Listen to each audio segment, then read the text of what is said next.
All right. Well, good afternoon, everyone, and welcome to our historical linguistics panel this afternoon on sound change. And we are glad that you are joining us. Our first speaker is Kevin Schaefer of the University of California, Santa Barbara, who will be speaking on conditioned loss, not multiple innovations of molecular lingual labials. Kevin. Right, thank you. Okay, so as you probably know, lingual labials are exceedingly rare speech sounds across the world's languages, and most of them, almost all of them, are found in oceanic languages of Vanuatu. And outside Vanuatu, they're also attested in Kajoko, and at least according to Wikipedia, dormant language in Brazil called Umochina and possibly Hawaiian Creole English. So given that all of these sounds, almost all of these sounds are found in the same language, and just sounds outside of Vanuatu don't have relatives that have them, it's not really possible to do a diachronic typology for these sounds. So when we're reconstructing languages that have lingual labials, it's hard to tell what a natural sound change is.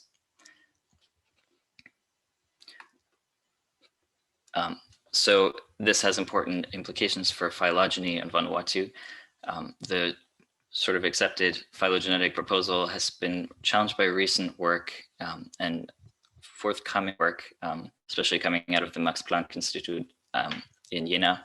And the model that's currently leading is John Lynch's linkage model, which posits that there are linkages on Malekula that are linked by innovations, and they're not defined by innovations like subgroups traditionally are. And this is a situation that is associated with post-pause sort of scenario where you have linguistic stasis, languages that diverge but remain in intense contact. He also claims that sound change is strictly irregular under these stances, and that the irregularity of lingual labials in Malekula is a sign that there are contact effects that cause diffusion and multiple innovations of lingual labials by contact. So it's been known for some time that lingual labials are from plain bilabial consonants, which contrasted with labialized bilabials. I'll be calling labialized bilabials labiovelars for most of the talk. So here, if you look at tape, which does not have lingual labials, you can see that the plain bilabial corresponds to a lingual labial in fen and toad in tama, and a dental in tarach na for devil. So labiovelars became plain bilabials, at least before non-front vowels, and in tarach in actually all environments. So you can see that labiovelar and corresponding to bilabials elsewhere. While fen and toad shows highly regular changes to lingual labials, tarach and nese don't have the most regular change. In tarach, you can see an exception to the rule that, as I just stated it, where the plain bilabial did not become a dental in the word for bird. We have a lot of messy data. So if you come up with correspondence set, you get 32. There are a lot of missing cells, as you can see. And in the column labeled sets, you can see that they don't describe very many lexical match sets. These are the prenasalized and then the nasal. Ooh, sorry, I flew over that. So we can Frankenstein some additional sets, but that only gives us 6 additional ones and is not necessarily sound practice. With so few lexical match sets per correspondence set, it's not really possible to, it doesn't make sense to even look at environment, right? If you only have one example. So I hold that the comparative method is a standard of proof, and if there is contact subsequent to divergence. But the data here definitely limit the application of the comparative method, and especially where we know very diachrony of lingual labials, we need some additional method. Jeremy's explored statistics, specifically random forest models, to aid the process of reconstruction. And since the outcome here is traditional relations with changes, this kind of also escapes the skepticism that sometimes comes with new methods. So I'll be talking about lingual labials on Malekula, distribution, where they come from, but also the evidence for conditioned loss instead of irregular diffusion by contact. I'll talk my findings and some conclusions. So the lingual consonants come from prenasal pa, which in these 4 languages in almost all cases became a fricative, and n. So the further became dental, but dentals came from former lingual labials. So Malcula south and Santo or to Santo is just to the north of it. The changes are in thin and tote, also in vowel, which I will not be looking at today. Nesse has some labials, but some labials have become dental. So that's definitely the messiest inventory, I guess. And in Tarach, all the plain bilabial stops have become dentals, but fricatives either reverted by labials. Lynch and Bracci argue that there were multiple steps here, and they're ordered sound changes. So first, unstressed low vowels. So that first ah and u deleted, and that would have blocked the pre-vocalic environment for lingual labialization of bilabials. Would have had the change from ba to linguolabial after the fronting vowel.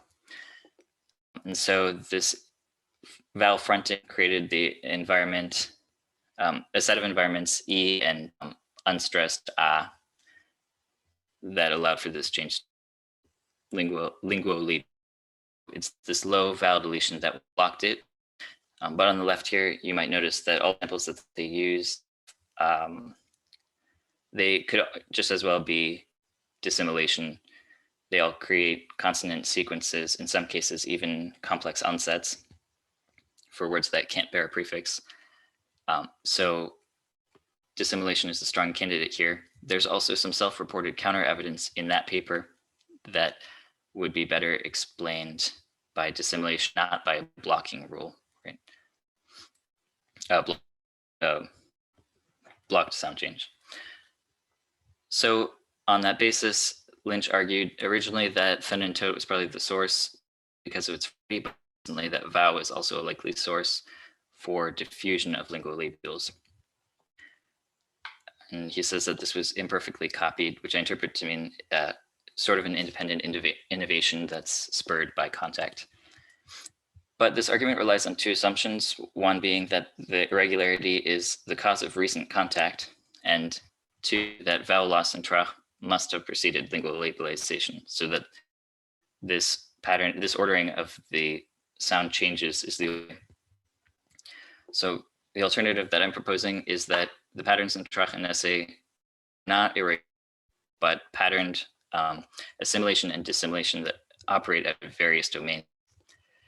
So if the sound changes outside of thin and tote are demonstrably irregular, then we would probably expect the irregularities to pertain at least to highly borrowable words. Of course, that doesn't hold if it's the case that the sound change was merely patterned on and did not enter through borrowings from thin and tote or vowel. So our first piece of evidence is a single word. Maran, morning, actually gives us laran, morning in Tarach.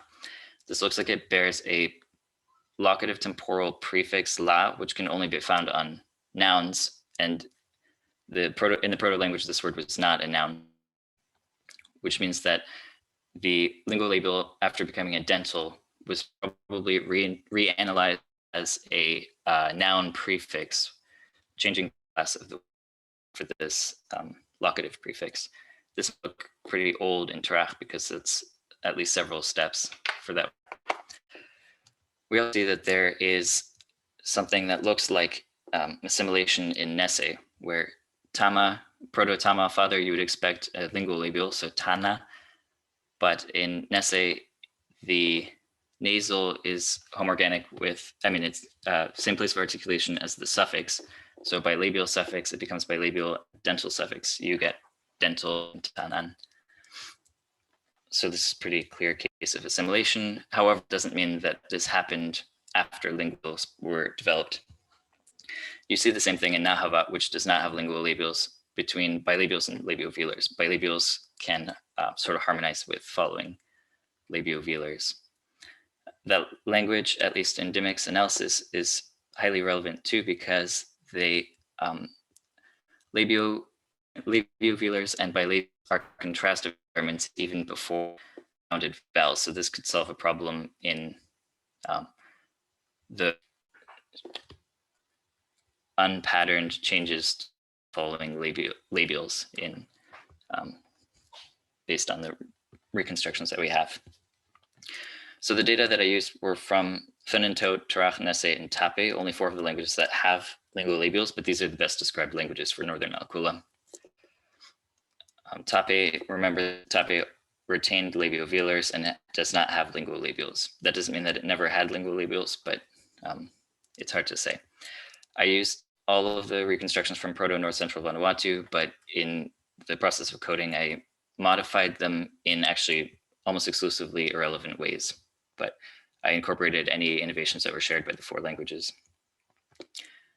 And there are some familial relationships that justify this set too of languages. So for each lexical match set across the 4 Northern languages, and in fact, actually for each consonant within those words, I coded the data for the reconstructed and the synchronic place and manner of articulation for that target. Then also those 4 pieces of information for the vowel and consonant before and after. I also considered the total number of plain bilabial proto-word, assuming that these are expected lingual labials, looking for something kind of like Grassmann's law for aspirates in Indo-European, but in this case, applying to lingual labials.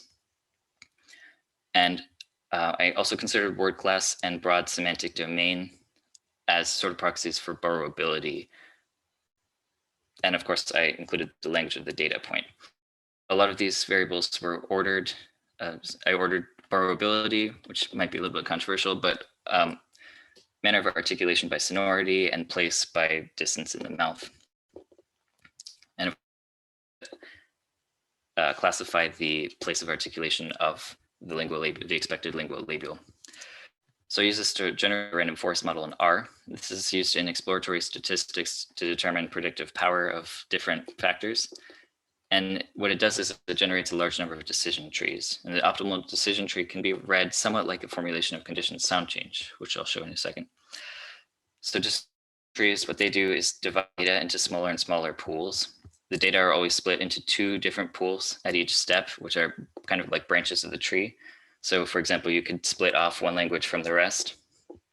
After this primary split, subsequent splits don't apply to the whole data set. So you could have a consideration of following low vowels only in Tarach, for example. And when the data have been subdivided to small enough pools that a classification can be made, then that branch would end in the leaf, which is a categorical prediction for that dependent variable. So here's an example of a really, really simple decision tree that would describe whether P gets aspirated or not in English based on the stress of the following vowel. You could also expand that to include all consonants, their manner, consider the syllabic parse of the word, and also, of course, the stress of the following vowel, sorry. So often decision trees can't be generalized to new data. That's why random forests take multiple random subsamples of that data, and they make a whole bunch of decision trees. And we can look at the predictive power variables across those decision trees, whole forest. So if you look at big data, you can see that that's a pretty simple Calic sprainticization rule, getting a fricative from B or a lenition. And that decision tree on the left would describe more or less this sound change formulation on the bottom. So random forest in this case was generated from 477 consonants. There are 402 words and only 146 lexical match sets. And my prediction is if semantic domain is a better predictor than phonological environment, then maybe this is due to contact. The model, I placed the highest importance on language and also on the manner of manner of articulation. Semantic domain was actually a very important predictor, but excluding it does not create a significantly different model, and the model only loses 8 data points that can't be explained if you don't consider semantic domain.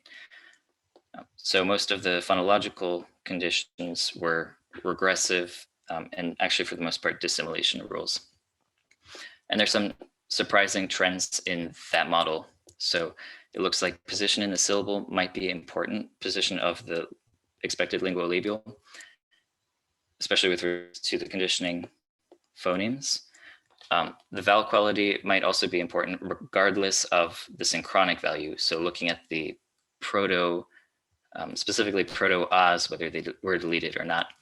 And consonants seem to be most affected by consonants that are either the same in sonority or less sonorous, less sonorant.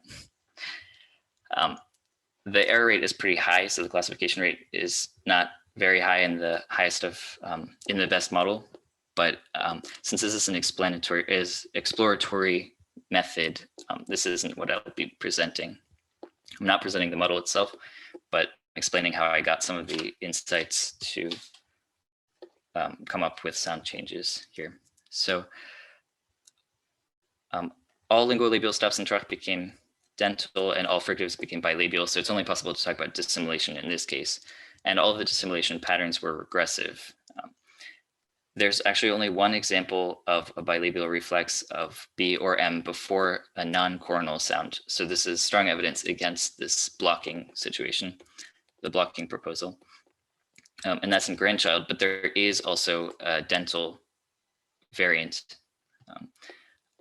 So it can be mkondi or nkondi, this word for, and that could also just as well be dissimilation between two lingual labials within a single word, because you would expect that to have two lingual labials. So a couple of things that we see, plain bilabial M actually became or reverted to or remained M before R without exception, whether there's a synchronically intervening vowel or not. So the low vowel deletion doesn't actually really matter. This is also the case before L. And generally when M or B formed a complex onset with T after vowel deletion, the reflex was also bilabial. And in one case, M did not become dental before N, and everywhere else M became dental. So there might be some special status of coda ends following, coda coronals following an M. So Nesse is a little bit more complex because it has lingolabials, bilabials, and dental reflexes. So, and there can be patterns of both assimilation and dissimilation. Most of the patterns here are also regressive, and manner and place of articulation together predict the reflex of plain bilabials in Nesse. So expected lingual labial fricatives are always bilabial instead of lingual labial before liquid, but lingual labial before N, T, or S. And this is an exceptionless, yeah. Stops are always bilabial before oral coronals, but lingual labial before N, and for some reason word final L looks like it has a special status. That could be because word final L means that it's in a coda of a heavy syllable, so it could have something to do with stress.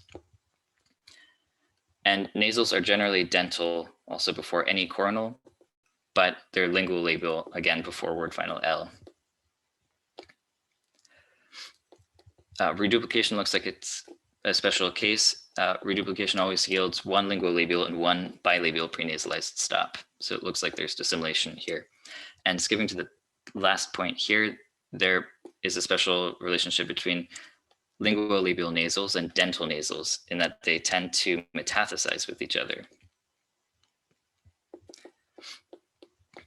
So even though the patterns proposed here don't explain 100% of the data, they explain all of the examples that Lynch and Bracci's model can, including the exceptions that they can't explain.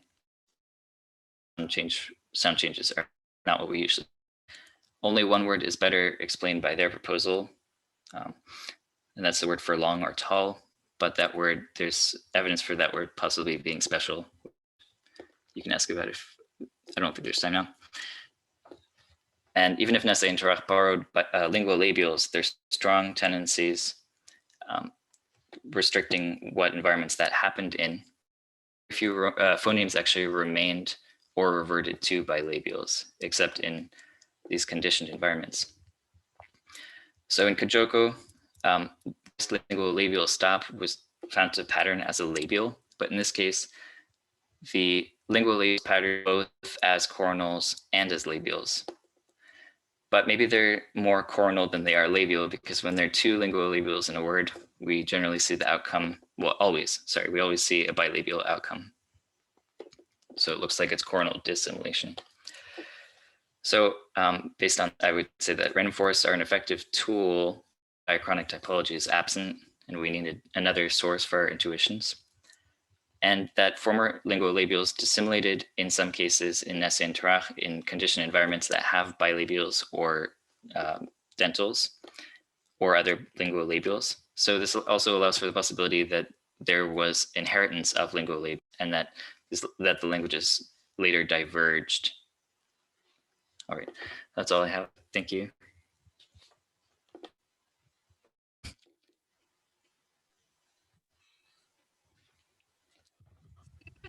So much. We actually have 10 minutes for questions. So if you have any questions, go ahead and you can type those into the chat, and then we will be able to have you pose those to Kevin.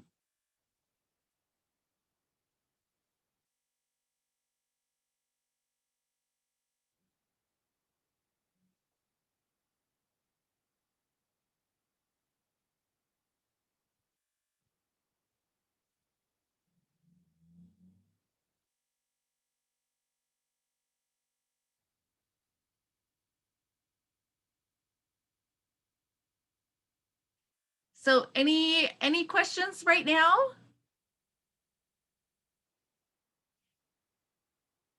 Kevin, since you've got some time, do you want to explain that example? Yeah, sure. The word that I couldn't explain with the rules that I showed today would have actually had two lingual labials in it. You would expect two lingual labials, so it could be a Grassman's type situation, but it's also the only one that has the word initial cluster complex onset, so that wouldn't be preceded by a prefix that would trigger sort of resyllabification. Maybe I did have times to say that, but it didn't feel like it.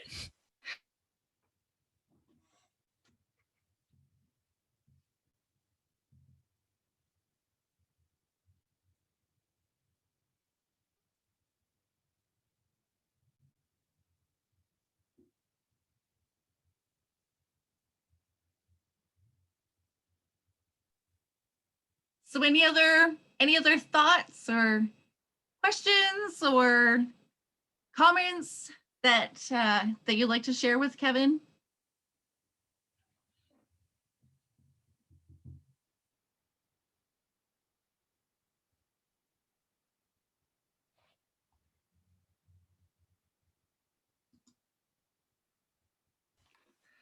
I'm happy to make them available.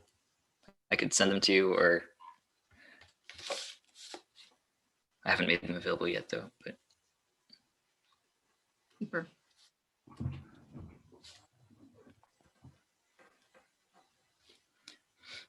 All right.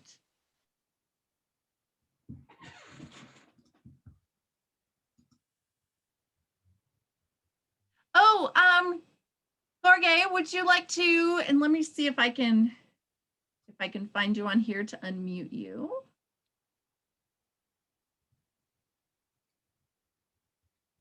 You can ask that question. Let me see.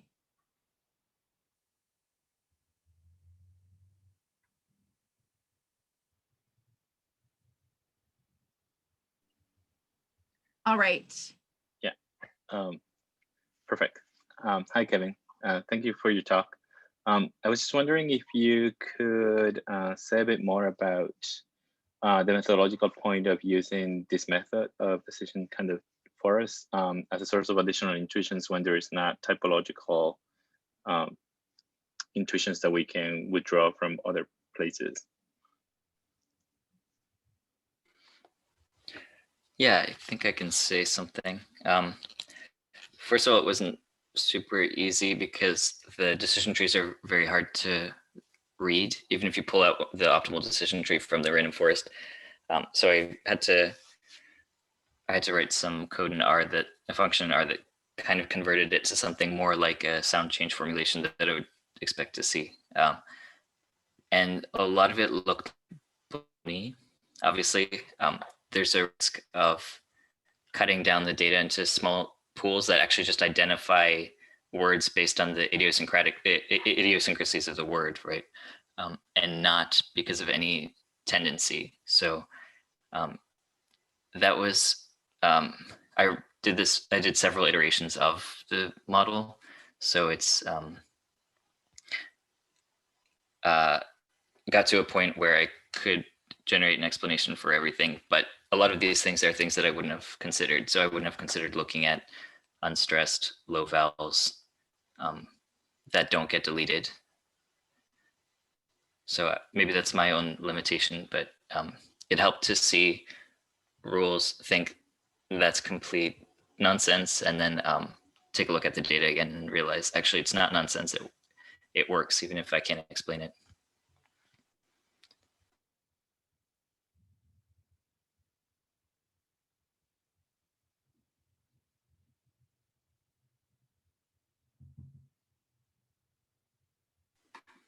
Sure, I can send you the slides. Super. Any last questions? We've got a few minutes.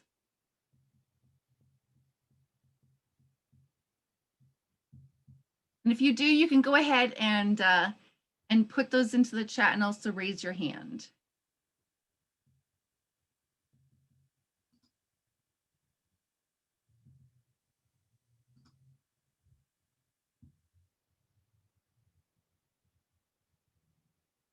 All right. Kevin, thank you so much for your very interesting talk, and that has definitely shown up in the chats. And so thank you. So, okay. Thank you. All right. Okay, and we'll have a few minutes of a break, and then we will hear from our next speaker.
Sure.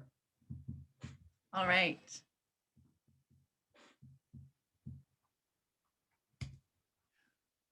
Well, welcome everybody. We are about to start our second talk in our historical linguistics sound change session this afternoon.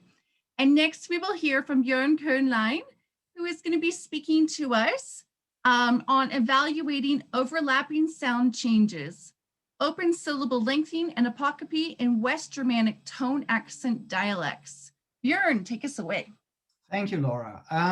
I copied a link to the slides into the chat. Wait, let me just move this window here. Of course, that's always what happens, right? Okay, that's very awkward. Sorry. I have okay, now.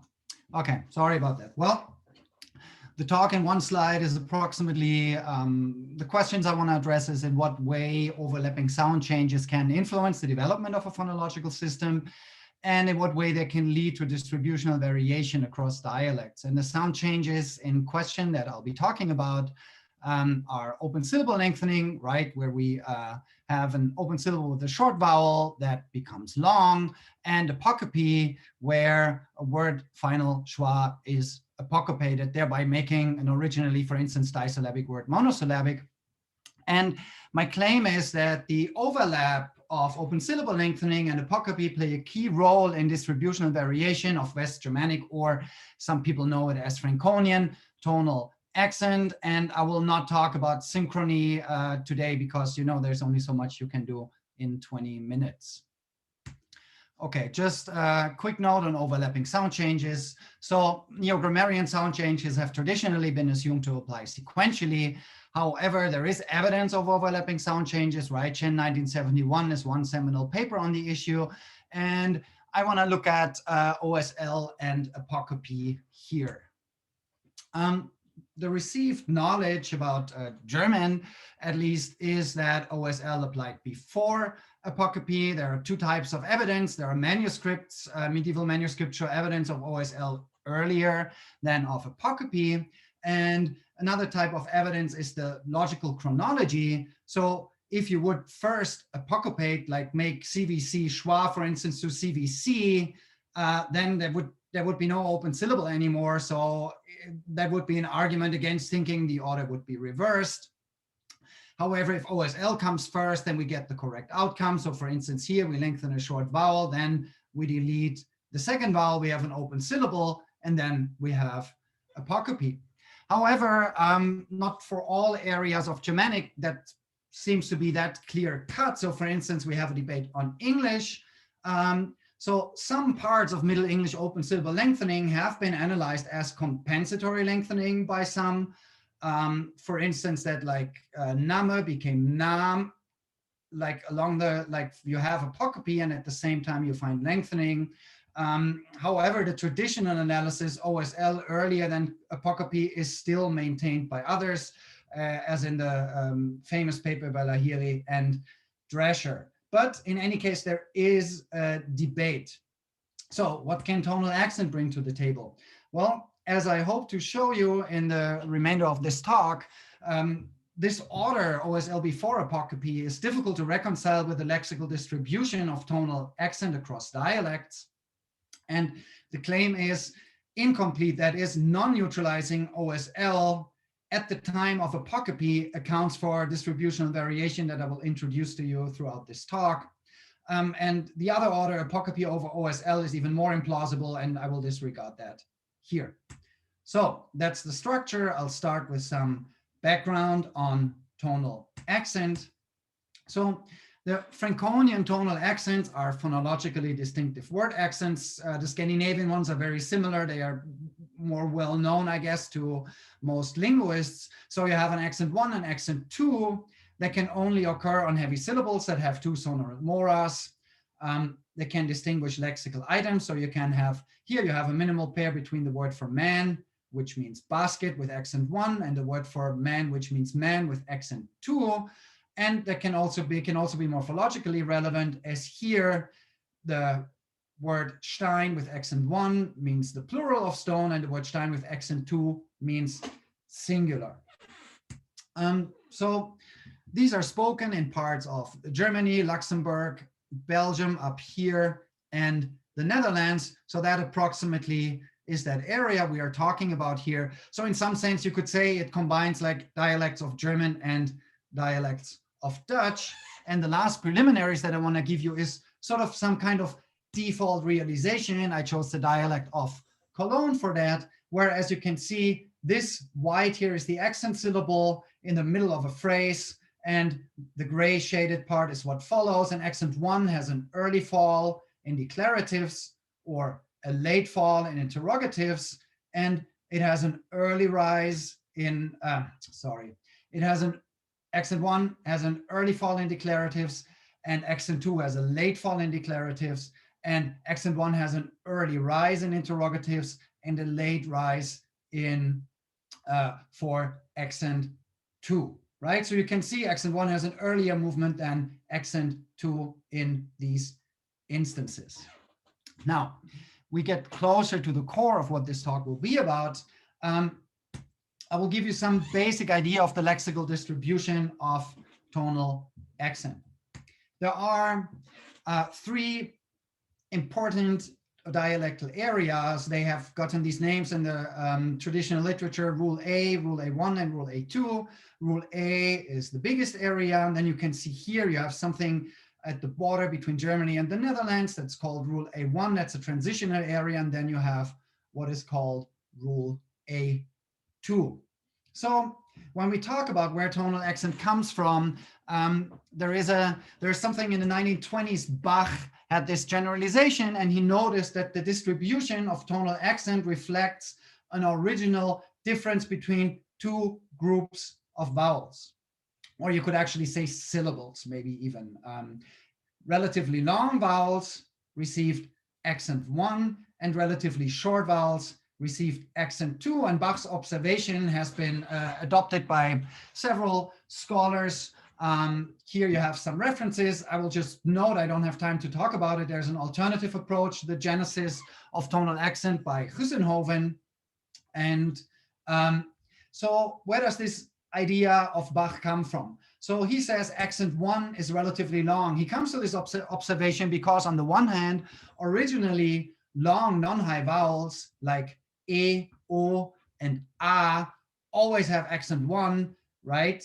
And then we have other accent 1 candidates, and those are typically vowels before linis consonants, before voiced consonants. So originally long high vowels and diphthongs before a linis consonant and a schwa, those tend to have accent 1, and originally short, but then lengthened vowels plus a linis consonant and plus a schwa also tend to have accent 1. So you can see, on the one hand, mid and low vowels, which are intrinsically longer than high vowels, tend to have accent 1. On the other hand, you can see that pre-linis vowels tend to have accent 1, and you can compare that to English, where you have the difference between feed and feet, where the vowel before the voiced consonant, the linis consonant, is longer.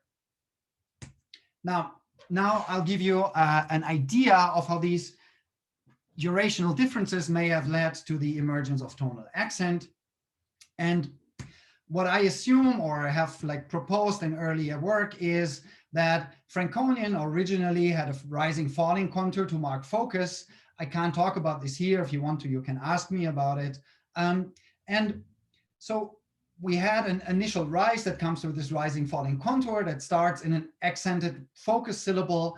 And how exactly that rise was realized was influenced by the duration of the syllable rhyme. And then following Schmidt, and also based on observations as early as Hasenclever 1904, I assume that apocope is what triggered tonal accent. So what does this look like? Here, I'm giving you basically a description or a transcription of 2 words. That's an assumption, right? That pigeon was originally dauve, which it was in some dialects, and baptism originally was daufe. So here you can see you have a voiced, a linis consonant, and here you have a fortis consonant, and this box represents the duration of the preceding vowel. And you can see that before the linis consonant, as we find in many languages, the vowel is assumed to be longer than before a fortis consonant. And you see that the tonal melody is similar for both accents, but because of the longer duration of the prelinis vowel, we can realize more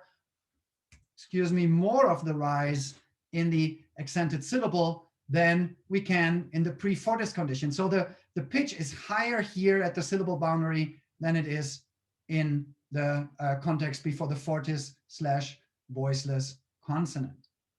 Now, what happens next is that we get apocope, right? So we lose that schwa here, and final devoicing probably did not happen immediately, right? That was a gradient process, but now we don't have that syllable anymore, but we still have this contrast.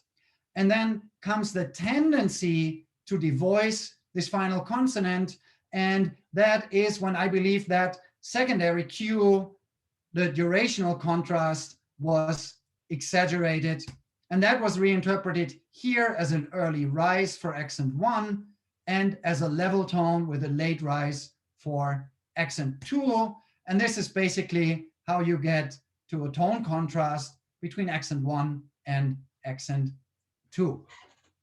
And then at some point you get final devoicing, and you have you have perfect tonal minimal pairs. The rule A distribution, right, that biggest area that I showed you, extended this contrast to all prelinis vowels, and I'll quickly illustrate the principle here. So here you have a set of words. You can see that you have pre-fortis vowels. They are shorter than the prelinis vowels here. That was the original situation. Then we lose the schwas here and there, and that's when we get this reinterpretation. In the first case, pitch is not high at the syllable boundary, so we get the level tone, which is accent 1. Here in Dauf baptism, pitch isn't high, so we get accent 2. Here, before the voice consonant, right, it's longer, the pitch is higher, so we get accent 1. In Dauphin, where we did not have apocope because of the N here, the pitch isn't high, so we get accent 2. And here, again, because it's before a prelinis vowel, we get accent 1. So this is the distribution in the so-called rule A area, but crucially, for the point I want to make here, things are a little more complicated when we look at other dialect areas. And in rule A2, whether you get on all prelinis vowels, whether you get accent 1 on these, is contingent on apocope. So there is some kind of cognitive bonus associated with apocope, which presumably is something like extra duration. If you think of compensatory lengthening phenomena, right, where a vowel gets lost and then a preceding vowel is lengthened, something like that. So I'm giving you here an abstract representation of what this looks like.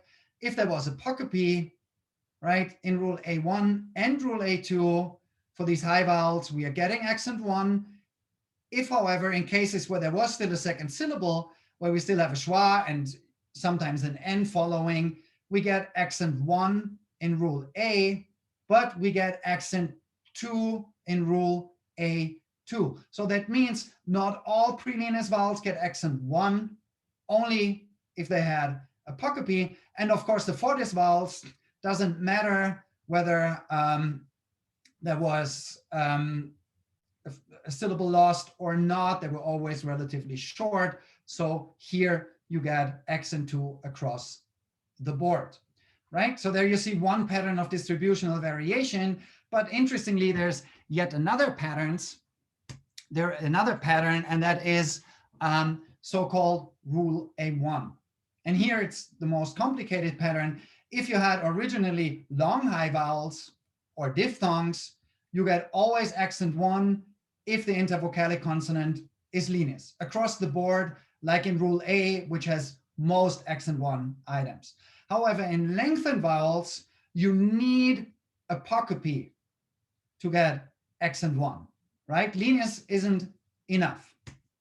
I'm giving you a few examples from Hasenclever. Here you see the Middle High German word for Huse, which lost its schwa, gets accent 1. That's like in rule A. And here, blieben is blieben with accent 1, so the originally long high vowel plus the leanest consonant trigger accent 1. However, if you have a lengthened vowel, right, like in Wiese, you still get accent 1, but crucially, when you have Middle High German Kugel, where the second syllable is retained, you do get accent 2 in the same way that you find it in Rule A2. If we look at this summary table here, it shows us again that in Rule A, having a leanest consonant after a vowel is enough to give us accent 1, independent of whether a vowel is originally long or lengthened. In Rule A1, originally high long vowels always get accent 1, as you can see here and in the third column. But if you have a lengthened vowel, you need apocopy.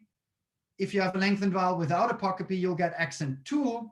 So here you can see there are like 3 contexts in this table where you get it. And then Rule A2 has the fewest contexts there. Independent of whether you're a long vowel or whether you're a lengthened vowel, you need apocopy to get accent 1. A leanest consonant on its own is not enough, right? So what you see here is that the context for accent 1 diminishes across these 3 areas, and that corresponds to like some kind of areal decline. Rule A, most accent 1s. Rule A1, fewer accent 1s. Rule A2, even fewer accent 1s.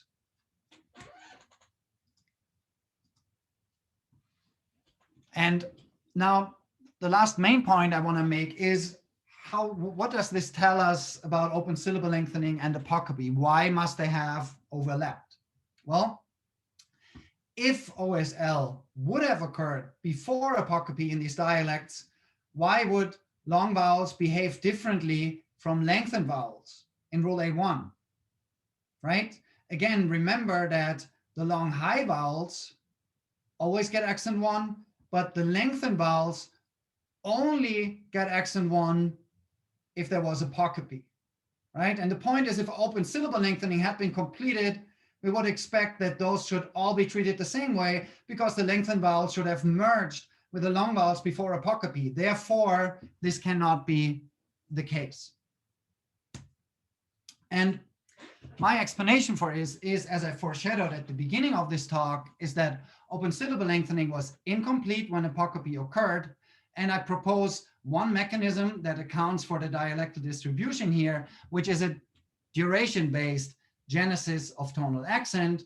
So the idea is still the same as what Bach said in 1921. If a vowel is long enough to fit a substantial part of the rising contour into the stressed syllable, it's accent 1. And the only difference across dialects is that the cutoff point varies at which enough of the rise is executed in the syllable to be reinterpreted as a contour tone. And again, something like the pre-leanest apocopy gives us a cognitive bonus, as in compensatory lengthening, and I represent that as extra duration. What that means is all these pre-fortis vowels, I haven't talked about monosyllabic words, but for those the same applies because they were not in an open syllable before a leanest consonant. They are the shortest, they always get accent 2.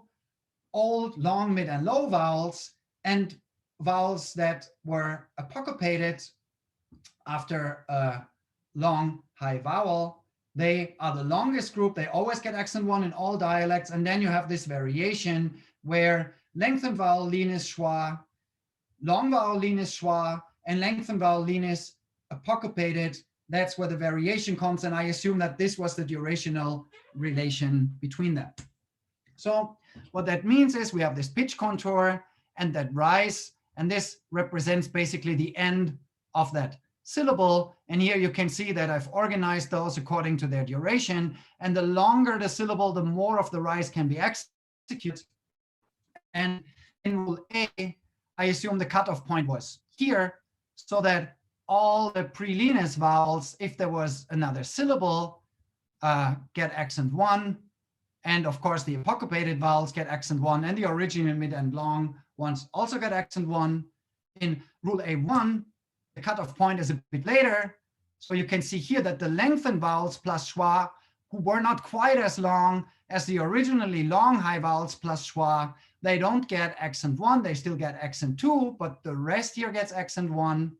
And lastly, in rule A2, even the long high vowels plus Linus consonant plus schwa were not long enough. You needed the cognitive bonus from apocopy to make it into that accent 2 area.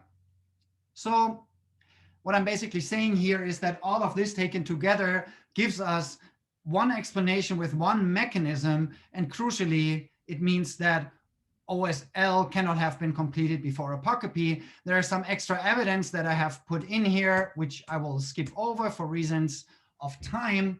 And I will conclude that the Franconian accent genesis and diachronic typology can be explained in one step in a duration-based model if we assume that open syllable lengthening and apocopy overlapped.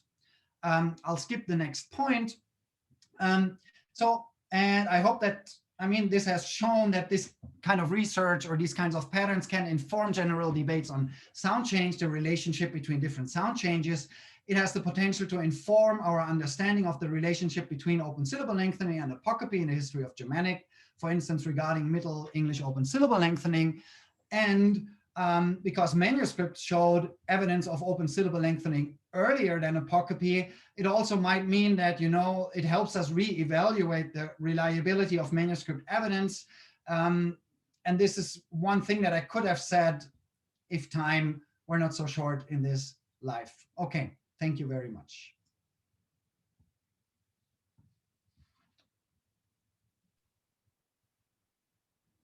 Super, thank you so much. And yeah, I concur with the people who were in the chat noting that this was a great talk. And Ilan, do you want to put up your hand or to ask that question? And in fact, here, let me go ahead and ask that question. Oh, hi, thank you. That was a very nice talk. But I wonder if you can elaborate a bit what you mean by OSL not being completed. Yeah, what I mean by that is that by completion, I would mean neutralizing vowel length between the originally lengthened vowel, or between the originally long vowels and the lengthened vowels. Right, as you, for instance, find it in modern High German, where you cannot know which vowel was originally short and lengthened in open syllables versus which vowel has been lengthened. So the idea would be that if at the time of apocopy there had been a merger between the lengthened and the long vowels, the lengthened and the long vowels should be treated in the same way across dialects, and that is not what we find. That's what I meant with that. So you mean is the idea that the OSL that the vowel was like partially lengthened? Yes. Yes. The idea is that it was sort of a phonetic process that may have gone on over a long period of time. Who knows how long? Maybe even centuries, and that ultimately it came to completion. And I have these few extra slides that I didn't talk about, but they are so relevant here. I will say something about the manuscript evidence, right? So there's this thing that has been called back shortening.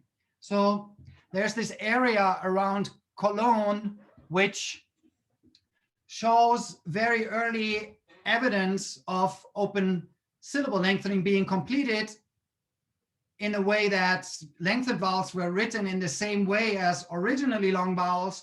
However, it has been noted already at the beginning of the 20th century that something is fishy about that, because the vowels in the Cologne dialect synchronically are not lengthened. So OSL is in modern Cologne dialect as actually looks like it hasn't happened. However, we have this evidence from manuscripts that it did happen. And here I have one slide where Klein talks about this. So he also assumes that there was some lengthening in Cologne in medieval times. For whatever reason, it has never gone to completion and has been reversed.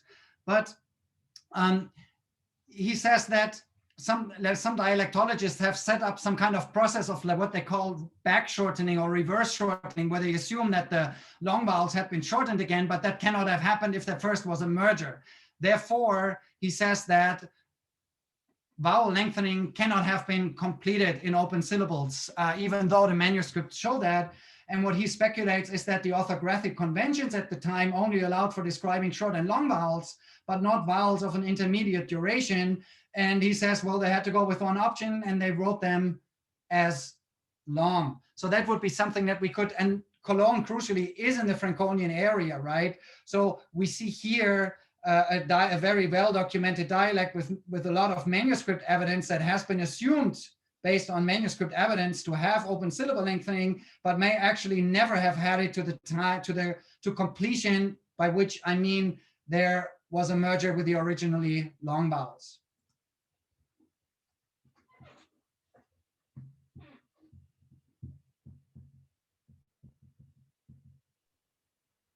Super. Do we have any other questions? We've got a couple of minutes to go.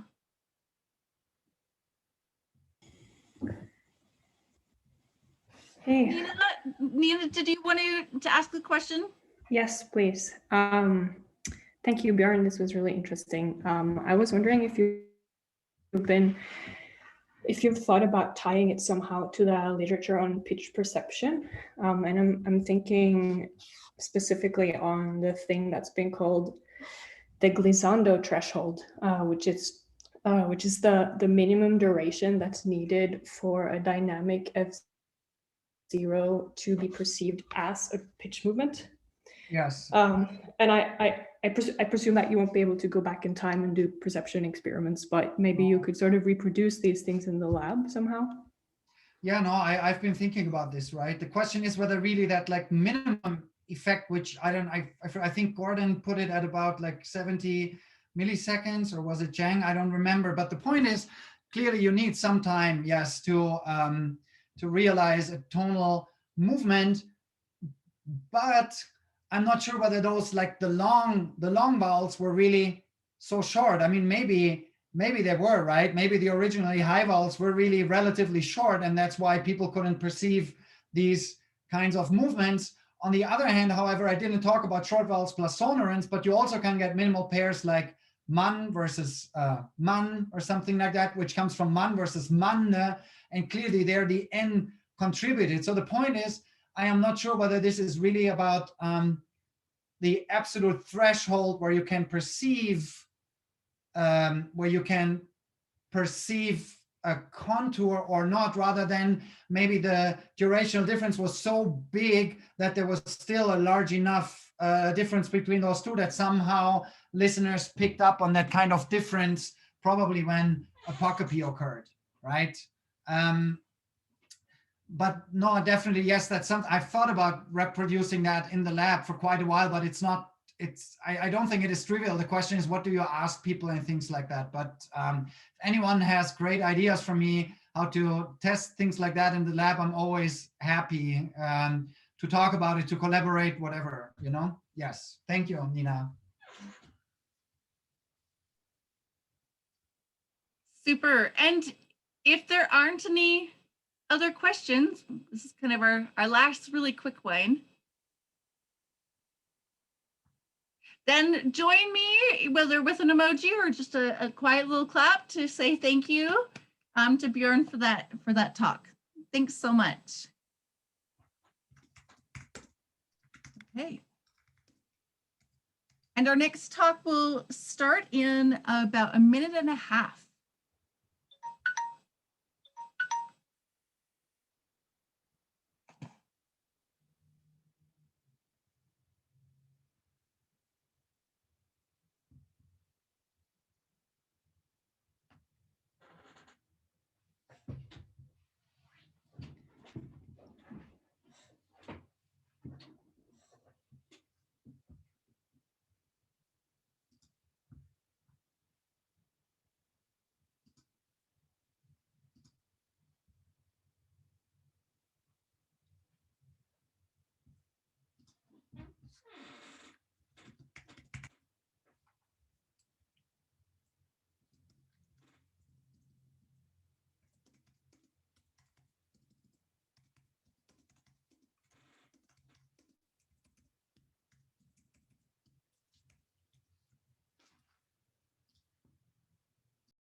All right, and for our last talk in this afternoon's session on sound change in historical linguistics, and I'm just going to apologize because I'm going to butcher the name of this language, but we have the pleasure of hearing from, and I just have to make sure that I have both of their names here, Tila Huff and Miriam Lapierre, both from the University of California, Berkeley.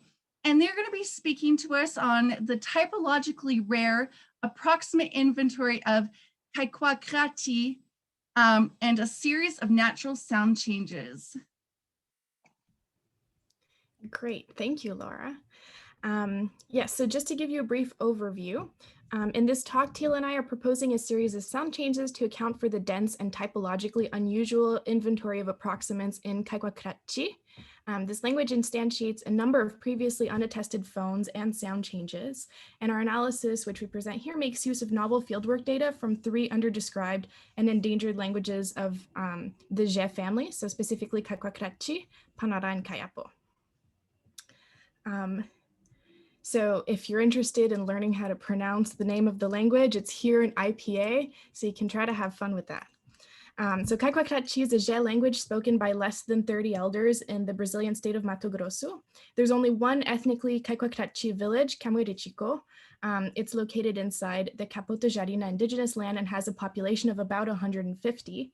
But most ethnically Kaikwaqrati people are not actually native speakers of the language. And this is largely due to the fact that in the 1950s and 60s, there were some very violent contacts between local farmers and the community. And there was a drop of in the population estimated from 400 to 1,200 individuals at the time to only 41. So this is over 90% population decrease. Most survivors of the attack were then forced out of their land and made to cohabit inside of a different Je community in 1971. And so that was 50 years ago now. And during that time, the Kaikwaqrati were living as a minority. And as a result, they now face serious and immediate threats to both their language and culture, even though they've recently been able to create their own village. And so as a result of all of this, the majority of the inhabitants of Camuirichico grew up in a non-Kaikwaqrati speaking community, and the language isn't in use for most daily interactions nowadays.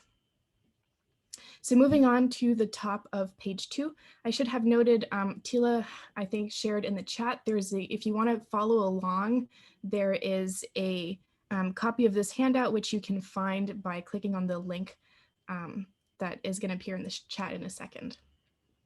Okay, so at the top of page 2, so as you can see, Kaikwaqrati has a typologically rare sound inventory. Notably, both consonants and vowels contrast for nasality, which is very common in Je languages. And in particular, the approximant inventory is especially dense, which you can see highlighted in fuchsia. So there are 6 distinct phonemic categories, which are realized as a total of 17 different surface allophones.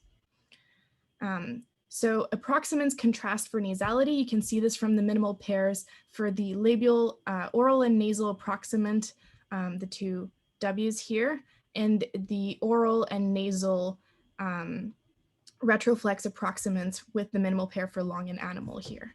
And in addition, the nasalized labial approximant w is realized with post-oralization before contrastively oral vowels. There are also a total of 7 surface rhotics, which belong to 3 distinct phonemic categories. And the voiced and voiceless labial approximants are both phonemic, which is a contrast that's only tested in 3 other languages that we're aware of. So while each one of these sound properties is, of course, of interest in its own right, their co-occurrence in the sound system of a single language is particularly unexpected. So in this talk, we propose a novel reconstruction of Northern Je that accounts for this unusually dense inventory of approximants, and we argue that they arise from a series of sound changes involving lenition and assimilation. So at the top of page 3, figure 1 below presents the internal organization of the Je language family according to André Nicolin's work. So this is the most recent and detailed proposal for the internal organization of the family. So Kaikwakarachi is in red at the top, and it's a member of the northern branch of the family. The language that it's most closely related to is Kinseje, and in fact, the two languages are mutually intelligible and could be said to be dialects of the same language, which is often referred to as Suya up here in the tree. Moving on to section 2. So I collected some first-hand transcriptions of a 350-word Swadesh list for 3 Northern Je languages. So the Panara data collected with Sopo Panara in the village of Nasipatiti in 2018.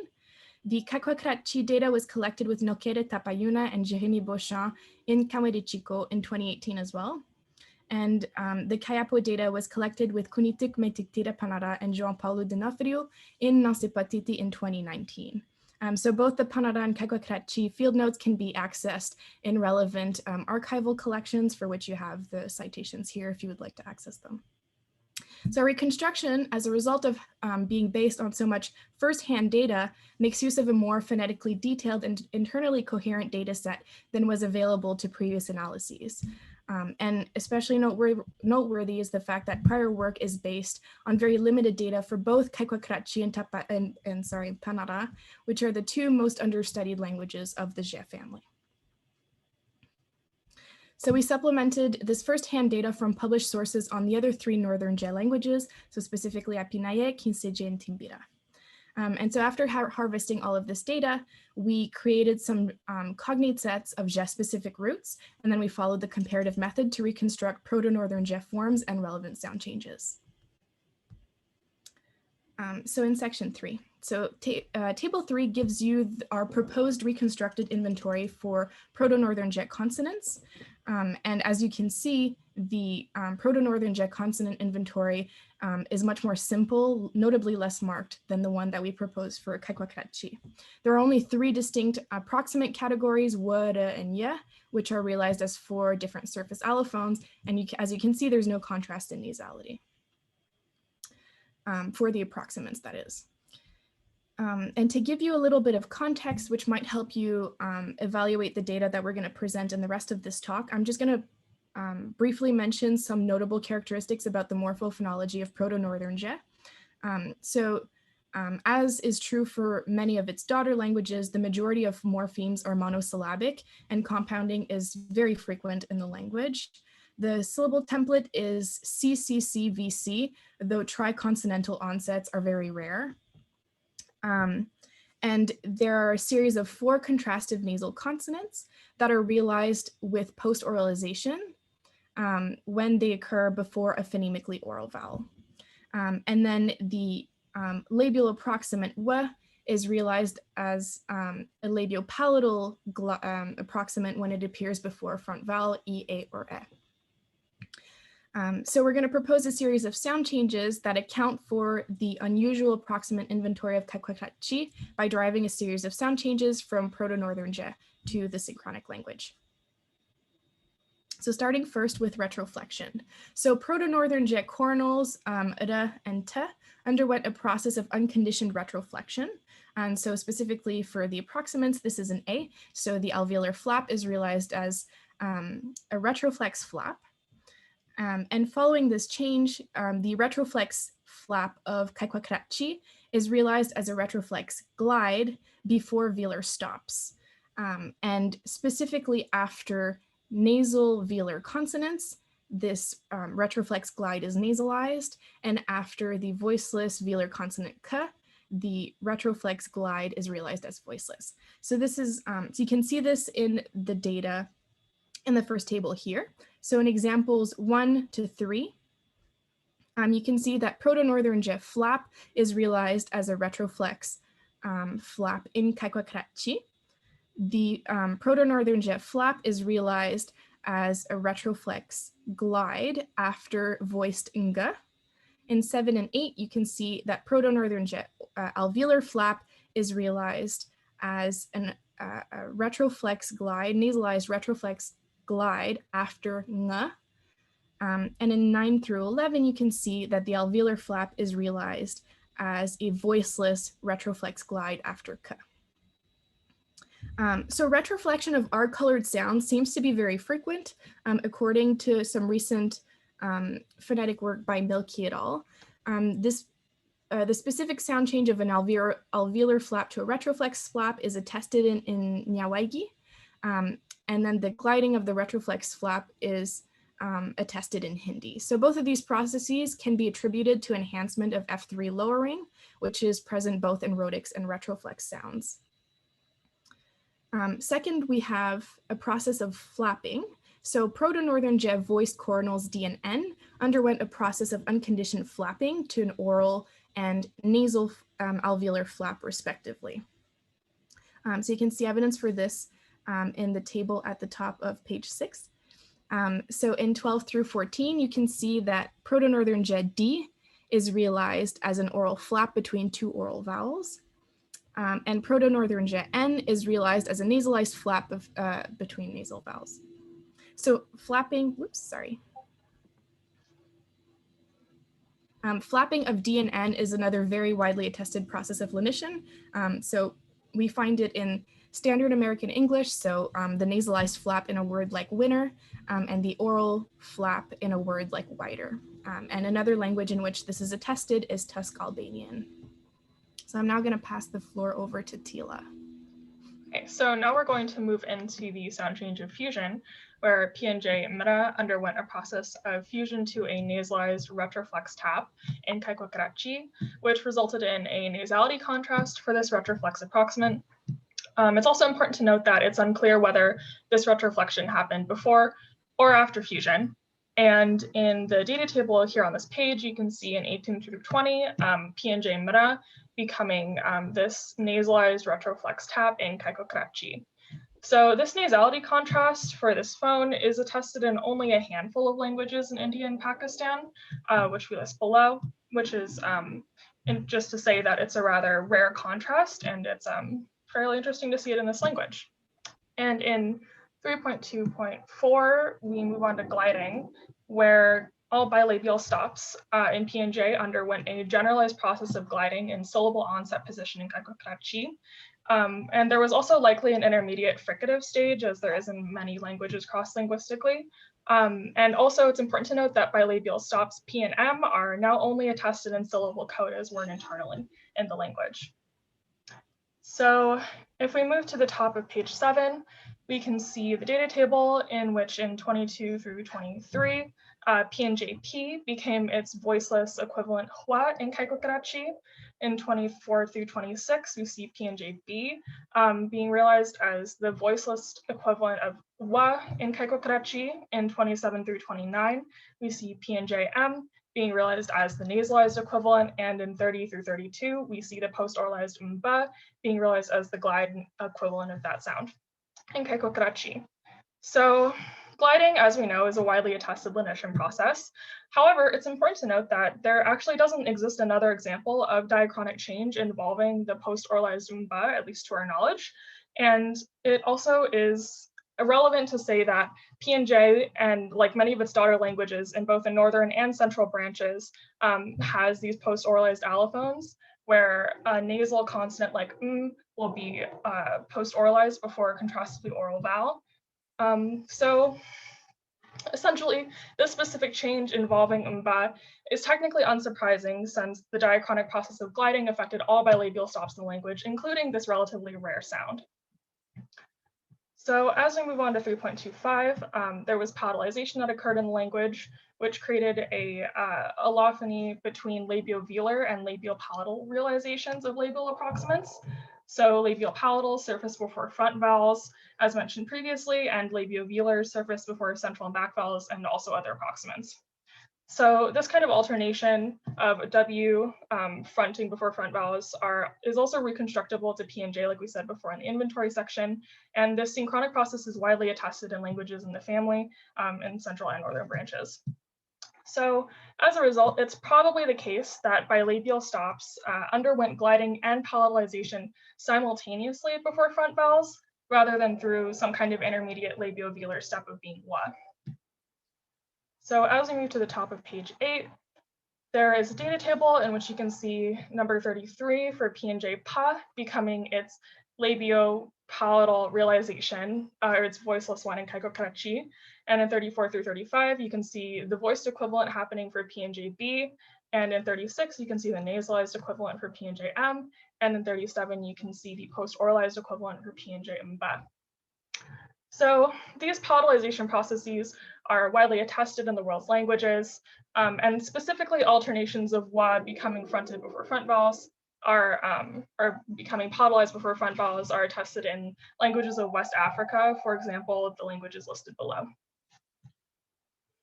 So in summary, all of the sound changes listed in the table below are instances of assimilation or lenition.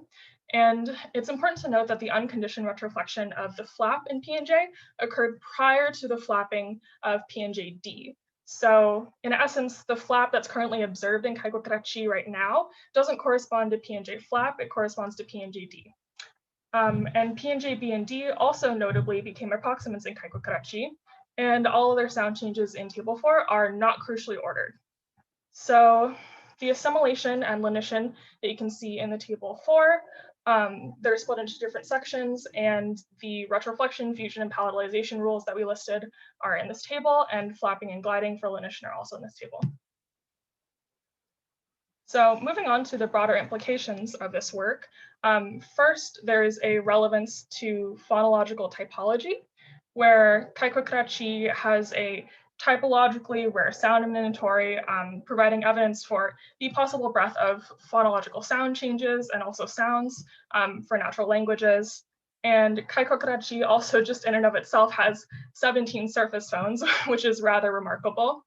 And as seen in table 5 on the next page, 4 out of 6 of the contrastive approximants of Kaikokurachi are attested in less than 6% of the world's languages. And you can see the number of languages in which these approximants occur and the percent of these languages and their occurrence in this table. So particularly notable is the nasality contrast for not only the labial approximants, but also the retroflex approximants in this language. And specifically the retroflex flap itself is also very rare. And so is the presence of a voiceless labiovelar hua. So particularly noteworthy are the post-oralized nasal approximants also, which are previously undocumented before the work with Kaikokurachi. And it's really interesting to think that this very dense and marked inventory of approximants can actually be attributed to a series of natural sound changes of assimilation and lenition, which means that Kaikokurachi and this reconstruction technically reinforces well-known patterns in typology, like palatalization for front vowels and flapping of D and N. And despite this phonetic grounding and functional motivations that we provided for these changes, though, Kaikokurachi still provides evidence of sound changes that are, at least to the best of our knowledge, unattested, like with mba.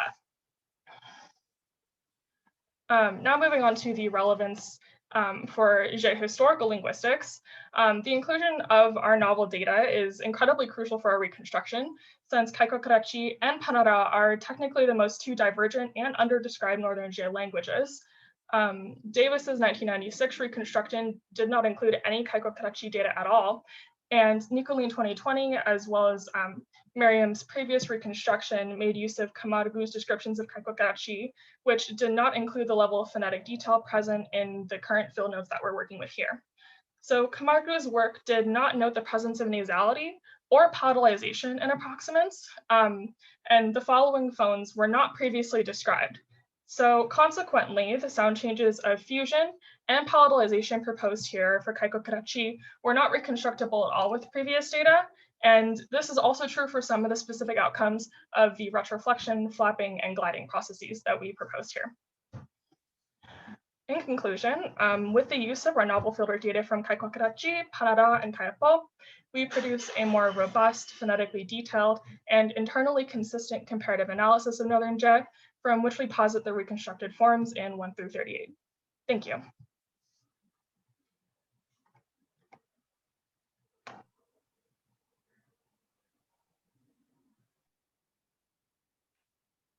Super, thank you for that interesting paper.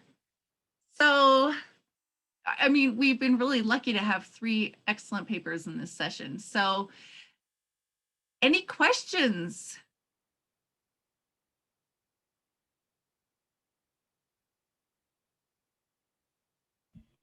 While people are thinking of questions, I just want to take a minute to thank some people who were really crucial in helping us get this work together. So especially the Panara and Kaikwakarachi communities with our consultants, Nokere Tapayuna and Sopoa Panara, as well as the Kayapo consultant Kunitik Metiktire Panara, and some of my collaborators, Jérémy Beauchamp, João Paulo D'Onofrio.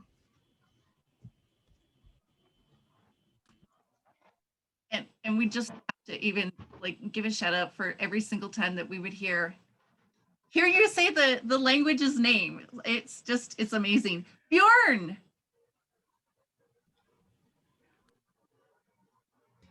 Thank you for this very nice talk. There are many things to talk about, right? Because there's so much going on. But one thing that I noticed is that I found it somewhat curious because, we have like this set of sound changes that are potentially neutralizing, like assimilation, lenition, and all of a sudden what we find is a typologically very rare system, which sort of seems a bit, backwards.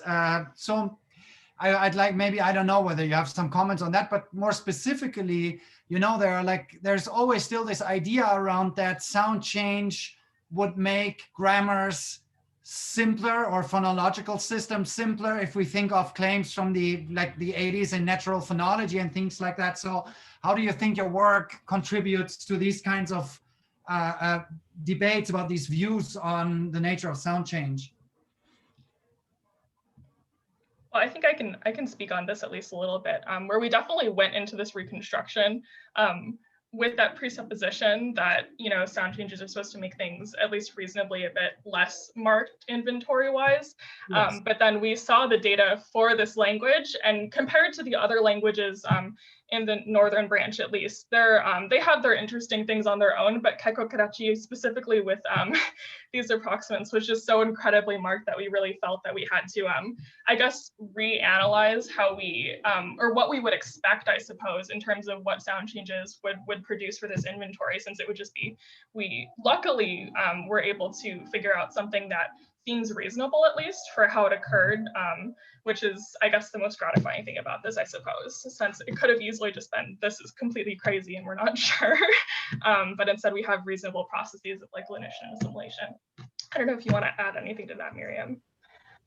Yeah, I think that one of the things that's kind of crucial here is the amount of detail that went into the phonetic description of these sounds. As I've been doing more and more work on the typology of Amazonian languages specifically, which is the area that I specialize in, comparing previous descriptions to data from my own fieldwork, which is focused on sounds, I think that there are a lot of descriptions that are kind of surface level. Either people haven't had time to work on languages for several years, or sometimes people can't hear the contrast when they start to work on a language. And so I think that actually these kinds of sound changes are probably way more frequent than we think. But if the kind of the document that we're using, the transcriptions, the field notes that we're working with, don't include, our reconstruction can't possibly have more detail than the materials that we're working with. Adam Singerman was actually making this point in an earlier talk at a Scylla session. So if we don't have the data available, then we can't reconstruct the sound changes, right? Which is exactly what happened in this case. Thank you. Yes, thank you. And in fact, that then makes me wonder, to what extent then do you think that that the other documentation of related languages is as detailed as it could be? That's a good question. So I have done work on 4 languages of this family. So the 3 here and Chavanchi with Tila, which is in the central Je family. So one clade above the one that we're talking about. And the process of labial palatalization, for example, of W, W to V before E, A, and E has been I'm a native speaker of French, I hear it very clearly, but it happens in all 4 of these languages. But there was no published source that described this phonological process. And so this wasn't attested in the family, although it is actually attested synchronically for all of the languages that I have heard in person. Yeah, we definitely have a future goal of being able to hear the other ones in person too. Yeah. Because it almost seems like your work is even just a call, not just, but is a call then to revisit some of these other languages and to revisit the documentation to see if some of these things might be more widespread, and even the importance of training the ears of anybody who goes with you to document these.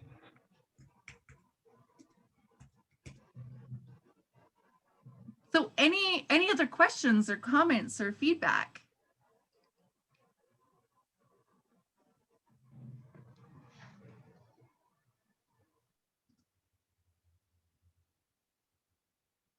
So we have another couple of minutes.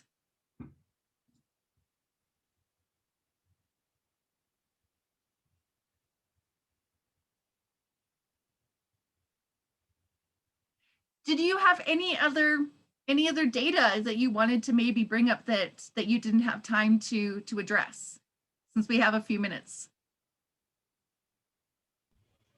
We thought of queuing up some audio for all of you, but we really didn't think that we were going to get to it. So I haven't prepared those files. If anyone's interested in hearing it though, you can definitely get in touch with us and we'll find some clips. Yeah, I mean, it's also, the archive is public, right? So there's also an archive that we cited in our, in the handout itself that has data for the language if you want to listen to it. Oh, are there any sound changes where stress plays a role? And I mean, it was not like in your talk, right? But because I mean, too often lenition is somehow related to foot structure, but here, if lenition happens, it seems to happen across the board. So that means, like, for instance, those flapping must also then have occurred in the onset of stressed syllables, right? So do we have, is it that the phonetic correlates of stress are so weak, or is there any other, you know, explanation that you have? I mean, if it's true that stress doesn't seem to play a big role, why that doesn't affect the sound changes that much?